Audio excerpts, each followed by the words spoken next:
Hello, everybody. We are back for another illustrious moment in time where we have a little book talk. We discuss some geeky shit. And today I wanted to talk about something that has been giving me a lot of pleasure lately, and that is this wonderful novel right here, An Echo of Things to Come, which is the second book in the Licanius Trilogy. For those of you who have not seen my review of the first book, The Shadow of What Was Lost, which is right there, right over there, gandering, it is one of my favorite books of the last few years. Now, I am someone who grew up with The Wheel of Time, the Malazan Book of the Fallen, Brandon Sanderson's The Stormlight Archives really kind of rekindled that love of like that epic fantasy, just these massive series. And I have a lot of difficulty with many novels that have kind of too many characters flowing into them, because I see that a lot in much smaller form series like 200, 300, 400 page novels, and it just ends up being this mishmash disaster. Unlike novels like The Wheel of Time, which in itself, The Wheel of Time might have had a little bit too many characters, but still does it really, really well. Stormlight Archives does it fantastically. The Malazan, of course, has a ridiculous amount of characters, but it can be forgiven in a sense because some of the books are sort of standalone. They're not really following always the same characters. James Islington, who is, in a sense, a kind of a first-time novelist while he's making this series, is doing it amazingly. You can really see that he was inspired by books like The Wheel of Time, but he really he managed to craft something so well for a beginner author that I want to give him a high five, really.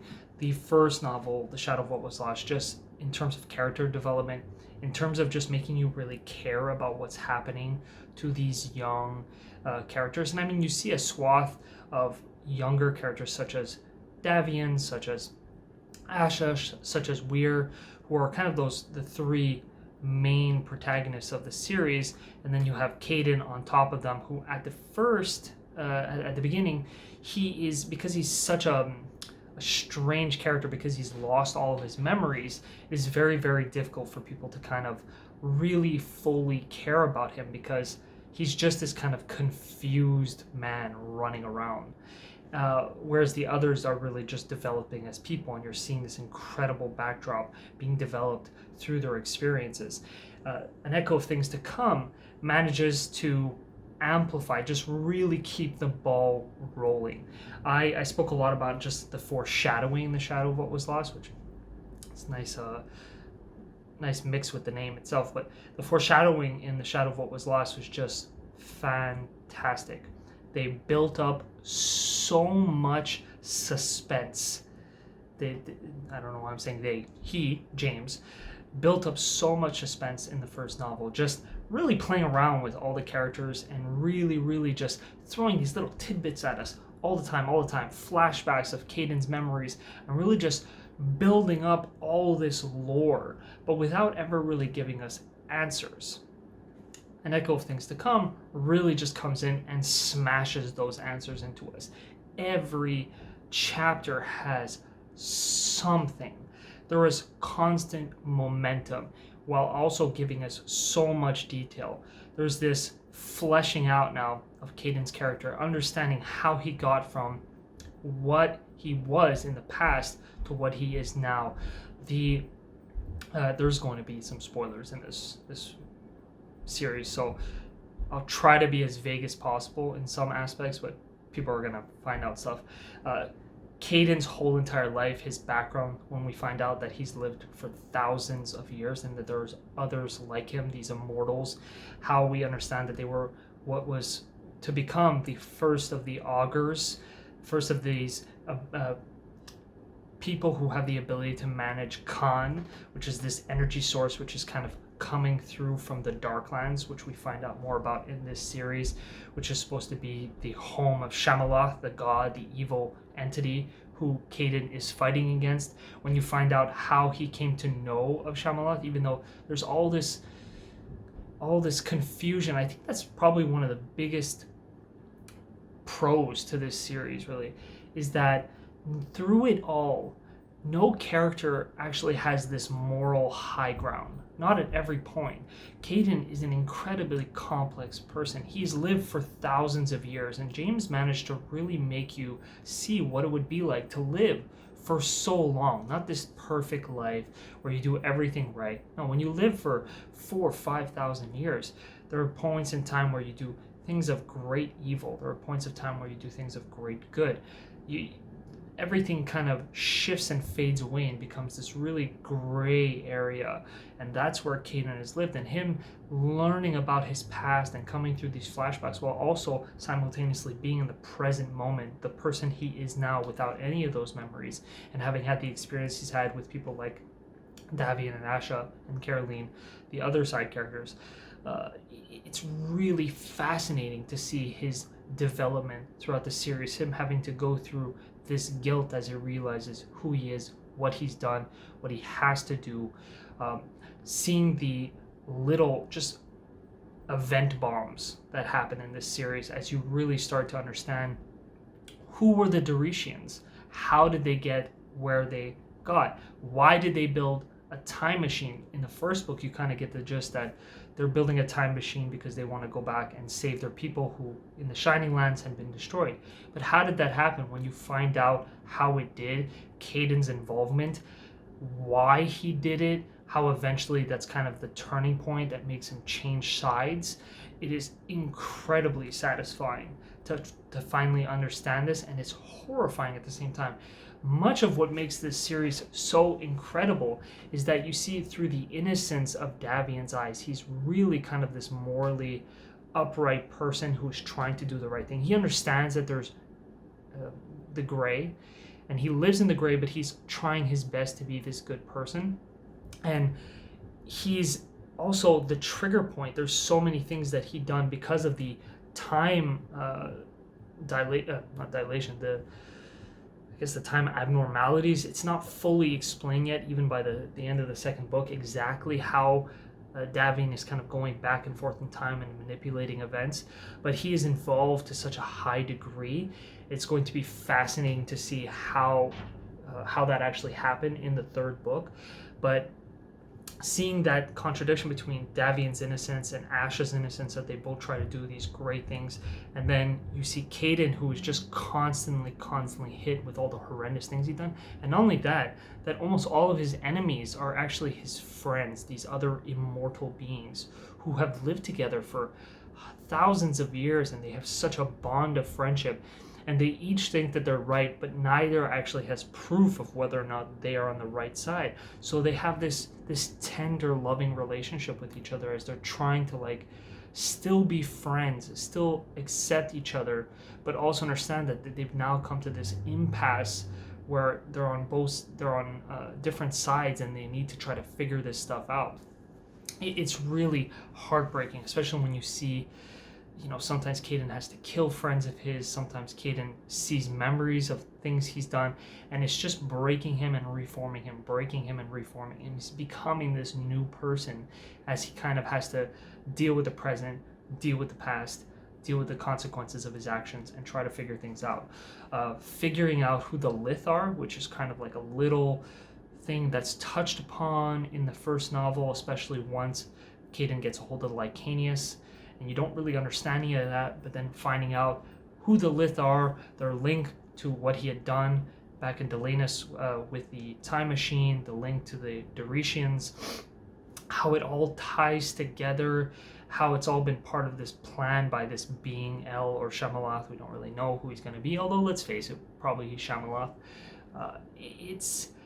It's incredible what James did here. He managed to just bring us through this journey of Caden's as he has to make a choice about who he wants to be in the now and learn from his past, but move forward. To move back into the other characters. So Davian, as I said, is extremely fascinating. He's really trying to be a better person, but he's so selfless that he has to do what he feels is right, which of course can cause some issues. again, seeing these time paradoxes where you see his future self coming back in and manipulating stuff is really fascinating. Many of the sacrifices that people make in this novel, such as Asha, I mean, Asha's sacrifice at the end is so touching and incredible because of how she goes from this weak shadow who's been broken and her abilities taken away to someone so powerful that she could literally turn the tide of the fight, yet at the same time she sacrifices herself to maintain things. Although I will talk a little bit later when I'm just pushing more of spoilers about Asha's choice at the end, which I sort of don't fully understand, but it is very, very beautiful. Even Davian's sacrifice at the end at the same time as Asha, as they had finally kind of culminated their relationship and actually shown each other how they feel about each other. Really, really touching. Ishelle is a fascinating character as well. Like, James really managed to take these small little side characters who are just kind of interesting backgrounds and give them really a fleshing out and make them more interesting. Ishelle was just kind of this side little character who didn't really matter, and now by the end of this book she has these strange abilities that are developing, and you're trying to really understand what they're going to connect with in the later novels. What's going to happen to Davian and Fessy at the end of this book, and what's going to happen in the coming third book, it's like really, really done well. Weir is even more of a fascinating character because he's torn between who he has to be politically and who he wants to be as a person, and he's trying to find his balance. Him learning about his ability with the Oath Stone, for anyone who has read the book, for anyone who doesn't, it's a really interesting facet to him of this immense power that he has, but has to learn how to control. His interaction with his mother and trying to figure things out, finding out the secrets of his father and who his father really was. There's a lot of emotional turmoil throughout this entire series, and I think it's great. It's one of my, I mean, when I first finished off The Shadow of What Was Lost, this was probably my top 10 favorite books, and Echo of Things to Come really rounds it off to probably my top 5 favorite books right now. There's just phenomenal action, phenomenal use of magic, great foreshadowing, great plot twists, great lore. I definitely think there's problems, there's just irritations that can happen, just like in any novel. There's no such thing as the perfect novel, there's no such thing as the perfect series. I mean, the moment you start doing more than one book, it gets more and more complex to try to keep things flowing in a good direction, but they really, really do a good job in this series. I think Robert Jordan would have loved it. I think if Robert was still alive, he would have read this and been like, this is top-notch work. And in some ways, I actually think it's better. I know this might be like a big issue with some people because I know how much people love The Wheel of Time. I do it too. But in some ways, I feel like part of the problem of The Wheel of Time was that there was too many damn books. Is that Robert just kind of stretched out with details some things that just didn't require. Like, some of those books could have been chopped in half easily in The Wheel of Time, and the flow would have been so much better. But Robert kind of stuttered around kind of all over the place, which is not surprising. I mean, The Wheel of Time was pretty much his only series. I mean, he had the Warriors of the Altai, I think it's called. I think he might have had one or two other little novels, but really all he ever did was The Wheel of Time. That was his entire experience, which was, of course, amazing. The Wheel of Time is phenomenal. But at the same time, it's the only real experience he had writing. He didn't try other things. So I think he just kind of kept stretching it out, kept detailing out. It became a little bit overwhelming at some point. So, I mean, I would give The Wheel of Time like a 9 on 10. But it could have been a 10 on 10 if a lot of information was just pulled out of there.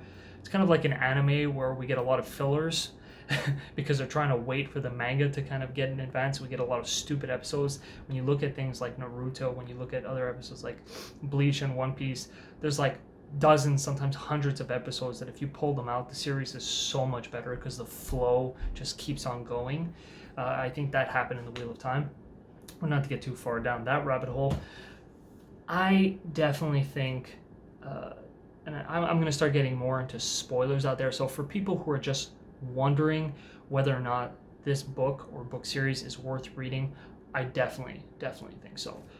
Foreshadowing, character development, complex magic systems with lots of rules while also staying vague enough that they retain that mystery.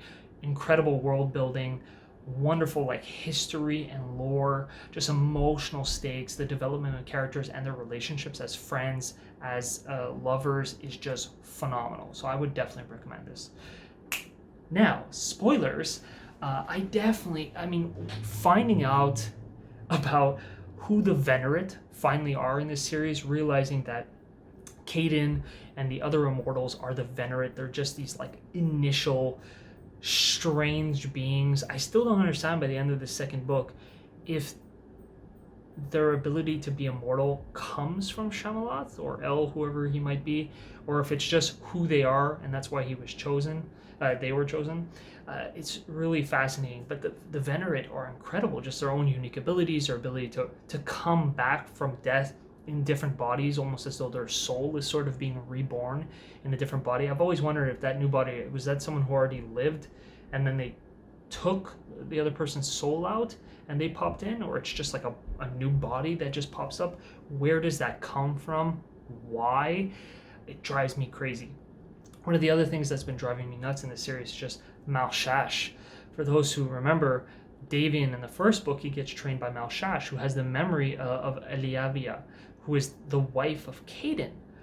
And Malshash has the ability to shapeshift also. So is Malshash Caden from far in the future, when everything is done, who's just stayed inside the rift, attempting to figure out a way to still go back without messing anything up and save his wife? I'm slightly confused on that, because of course it would change like all of history, or perhaps create a whole entire new timeline where he would be there. It is slightly confusing who Malshash is, and I'll be really curious to see how they figure it out. There's a small like fan theory in my head that Malshash might actually be Davian, because Davian, even when he tries to save his friend, he's so overwhelmed by the memory of Caden's wife dying that it's kind of like he can't separate the two. That's a little weird thing. That would be really, really strange if Malshash is Davian. I don't actually think he is. I'm pretty sure he's Caden, but you never know. The concepts of the boundary, finding out that the boundaries are like being fed by these tributaries that are just basically being fueled off the immortals, is really interesting. And the fact that he drove some of them nuts, like I'm forgetting her name now, Iliasar? Anyway, one of the immortals, the fact that she went mental when she jumps into Ilan and just like destroys part of the palace and kills tons of people just looking for Caden, is one of the most intense scenes ever.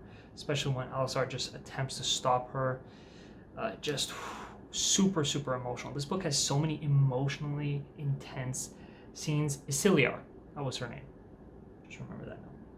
But yeah, just the build-up of all these characters, the friendships between the Venerates is just so intense. I love Caden's relationships with all these guys, with Isiliar, with Alisar, seeing them in the past together and then seeing them just tortured as they're trying to like find a way to still be friends while being against each other is really, really intense.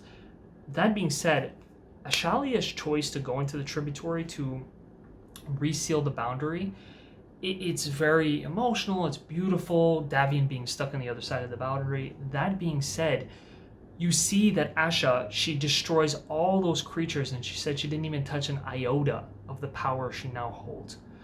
Which kind of means to me that she's so strong that she should be able to go and just basically kill every one of their enemies without having to reseal the boundary. Now, maybe that's just me not understanding that the boundary is more to keep Shyamalan away, but at the same time, she could literally go there and just kill everything, because the immortals are supposed to be so strong that they can pretty much take on a big chunk of those monsters all by themselves, no worry. But yet they were all terrified of the Lith being freed. The Lith, by the way, being the Doretians after they attempted to like go through the time portal to save the High Doretians before Caden had destroyed them, and yet them screwing up and making a mistake led to them becoming these beings of like pure essence energy was amazing. And the fact that those things that ended up causing that issue for them actually ended up, I think, becoming the shackles that were used to shackle the gifted so they couldn't use their powers. The way James just twisted it all together and made it all be in sync, phenomenal. I was so like, oh yes. It was really, really great. So I definitely still don't understand why Asha, with all the power of the Lith at her disposal now, couldn't just be this powerhouse thing that just like wiped their enemies clean. She could have literally gone to the boundary, probably ripped open a small piece of it, we could pull Davian and Fessy out, and then killed everyone at the boundary. I mean, she sent out a shockwave that literally just burnt alive everything in front of her path. She could have just done that all over again. Again, she only touched an iota of her power, which means that she could have easily killed the thousands of them at the boundary, and that would have been the end of that problem. That's how I would have preferred to see it. And obviously, I doubt they're going to keep Ashalia locked up, which means that eventually she's going to be freed, and I think her being that strong is going to be a big part of how they win. At least I would like to think so, because I think Ashalia should get her time to shine. Like, she was so cool showing off her power in that last scene that I think it would be a waste to just keep her in a tributary and then that's it. So that definitely has to be improved upon. Another concept I wanted to just dive into is just how cool the idea of the Darklands, and so it's like a parallel reality that's just pure pain and suffering, and this thing that Shyamalan is trying to get away from it to reshape our world and come into ours so that he can do better, but he's got these rules and regulations that are binding him, so he's trying to attempt to use the Venerates to reshape things so that he can have a better link so he can come into ours. It's confusing, it's confuddling, but it's wonderful.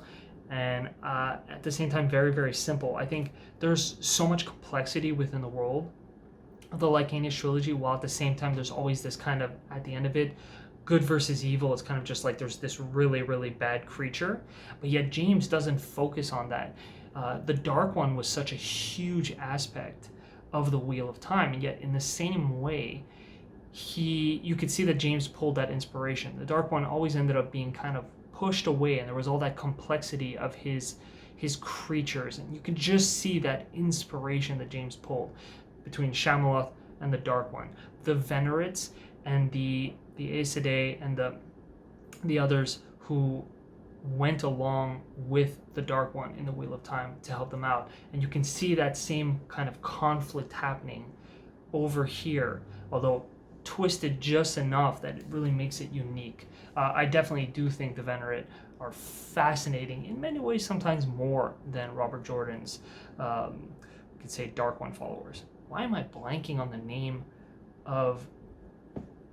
Oh man, you can tell it's been a couple of years since I read that series. I read The Wheel of Time maybe 8 or 9 times, but it's still been quite a few years since I went down that rabbit hole, and I'm really starting to forget. You have to keep rereading the entire series over and over again because there's just so much in The Wheel of Time. So yeah, I'll leave it at that, but there's just so much in here that you could just keep talking about. And I think I think this is going to be one of those series where I just make multiple videos just to discuss certain aspects of the series, because this is still my first read through. I'll definitely need to read through it at least another 1 or 2 times before it really starts to sink in all the little details, and then I can start really plotting through and kind of really pulling out the strands of what James Islington built in this series. Of course, before that, got to finish the third one, which is The Light of All That Falls. And hopefully it'll finalize the series in a wonderful, fantastic way that makes me cry. It's always the most depressing part about when a series ends that you really enjoyed. It's just you're so happy that it ended well, in the sense that the whole series was good, but at the same time it's so sad that it's over. Makes you want to kind of delay and put your foot on the brake, but at the same time you just got to plow through. So if you like what you hear, like the video, comment, subscribe, check out the website geeksandbarbells.com. I definitely want to hear your thoughts on this series. Let me know what you think. Let me know what your favorite parts are. Let me know everything you're pondering. And I will be back soon with the next review, and then hopefully many more reviews. I am presently sort of readapting my lifestyle so I can get more into the flow of just back to reading insanely as much as I used to, as well as watching more anime so I can do reviews on those, and just getting back into writing as well. So it's been a bit of a mess with COVID, but it's going to come back into a good place. Everybody, enjoy your day. Stay geeky. Stay healthy. I'm out.